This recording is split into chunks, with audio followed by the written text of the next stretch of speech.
We start with this. The South African National Defence Force is working with the police to patrol our highways. Police Minister Heidi Giokos says they have identified high-risk routes. He was briefing the media earlier today. Of course, just over the last 72 hours, some 21 trucks having been torched. And eNCA's Heidi Giokos attended that briefing earlier and is in studio with us to bring us the very latest. Heidi, quite a full-length briefing by the Police Minister, Heidi Giokos. He says there are people of interest in this matter. What did he mean by that? Yes, so he's basically indicated that they've identified 12 people that could possibly be behind the torching of 21 trucks. We know that KwaZulu-Natal being the hardest hit, and Mpumalanga also seeing about 9 trucks being torched, as well as Limpopo. So it's about 3 provinces that have been affected in all of this. We tried to probe the minister as to who exactly these 12 individuals are. Are they the instigators? Are they the masterminds? Who exactly are they in terms of being people of interest, persons of interest? And the minister says he doesn't want to give out too much information. The other big question was the fact that we are asking if they have been identified, because we know that certain videos that have been circulating of these trucks being torched, you can visibly see some of those people inside the truck. And he's indicated they don't want to give out too much information, but they do believe that they have the situation under control. And I think many would beg to differ, because this has been happening since about the early hours of Sunday morning. It's now Wednesday, and you've had 21 trucks torched. And every day you are seeing a number of trucks being torched. So it is of great concern, but he believes it's got nothing to do with a possible July unrest that could possibly be happening all over again. He says this is something of economic sabotage, and he believes that the possible deployment of the SANDF will definitely help, especially in other provinces, because we do know that they are in KwaZulu-Natal. But let's listen to what the minister had to say about the persons of interest and how they have the situation under control. There are 12 people that have been identified, people of interest, by names, some of them by address, some of them by the cars they drive. Exactly where, I will end there, because the police will have to take it from there. Maybe going too much of that information, we would be saying to them, we are very close to you. But I would then jump to the question to say, the Deputy President would have had the same questions. It could be these 12 people or less than those 12 people by the time, because this number has been updated. All the time, the people that have been identified there, they've been around 5 in KZN and 3 in Limpopo. So there's been the addition now on those. So he wasn't wrong. Yes, you do ask what happened then in Mpumalanga.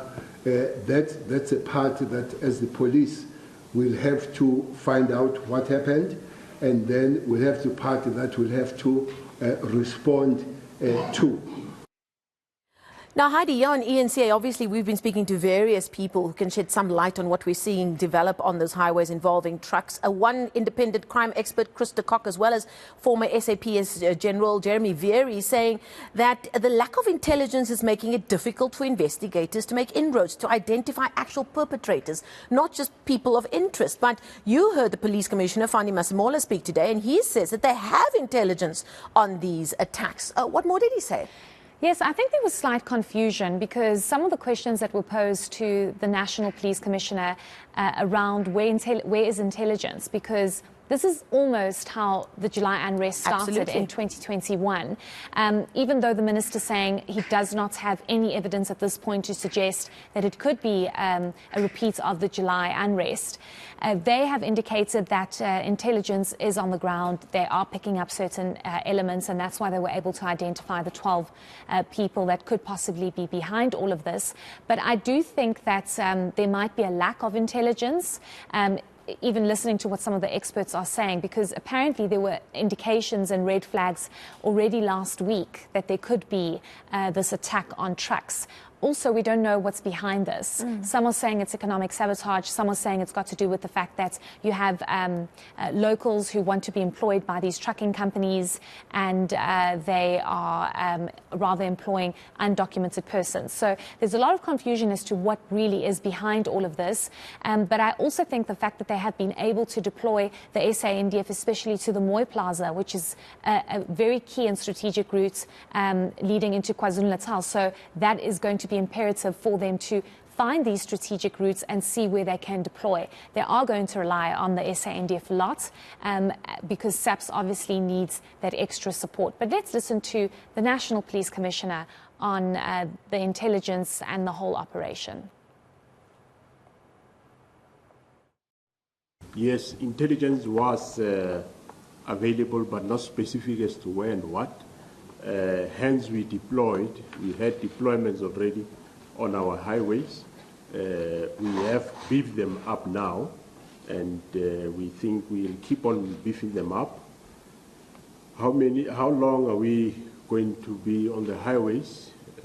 While we still have the problem, we'll maintain the deployment on the highway. Of course, yes, we do have limited resources, but we'll keep our deployments and number of roadblocks on the highways with a view to cap further this problem until, of course, we arrest those that are responsible, which we are currently on their heels. We will make sure that we arrest them.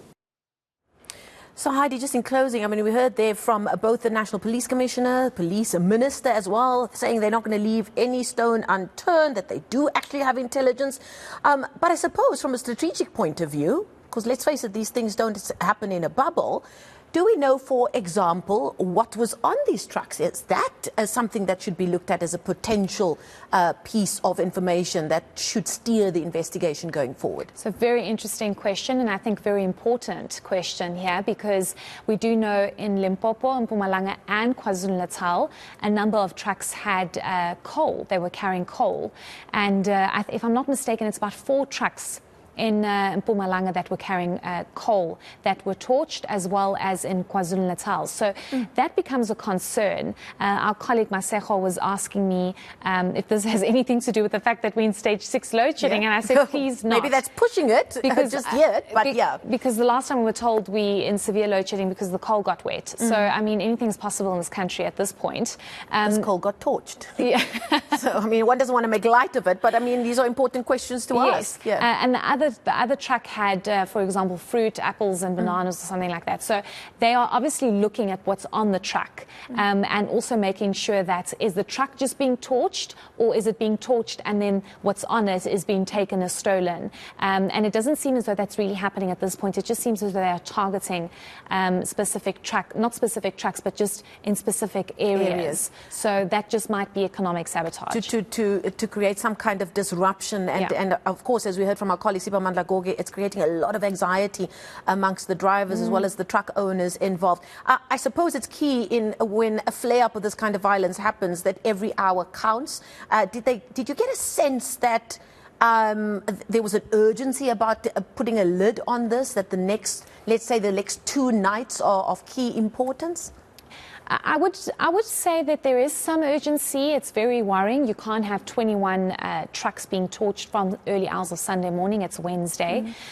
Just yesterday, we had 16 trucks being torched. This morning, we woke up to news of more trucks being torched in Mpumalanga. So there has to be an urgency, Marcel. We are not in a position in this country, and our economy is not in a position to afford any kind of further disruption like we saw in July 2021. So police feel as though they do have it under control, and I think only time will tell in the next couple of hours. For now, there have been no attacks in, for example, Gauteng and the Free State. The minister was saying there were some reports of possible attacks of trucks in the Free State and Gauteng. That's not the case. It's just those 3 provinces for now, and we hope that there is no further flare-up. Indeed, we hope so too. Thank you so much, Heidi Giokos, briefing us there on that briefing held by the Police Minister Bheki Cele, as well as the Police National Commissioner a little bit earlier today.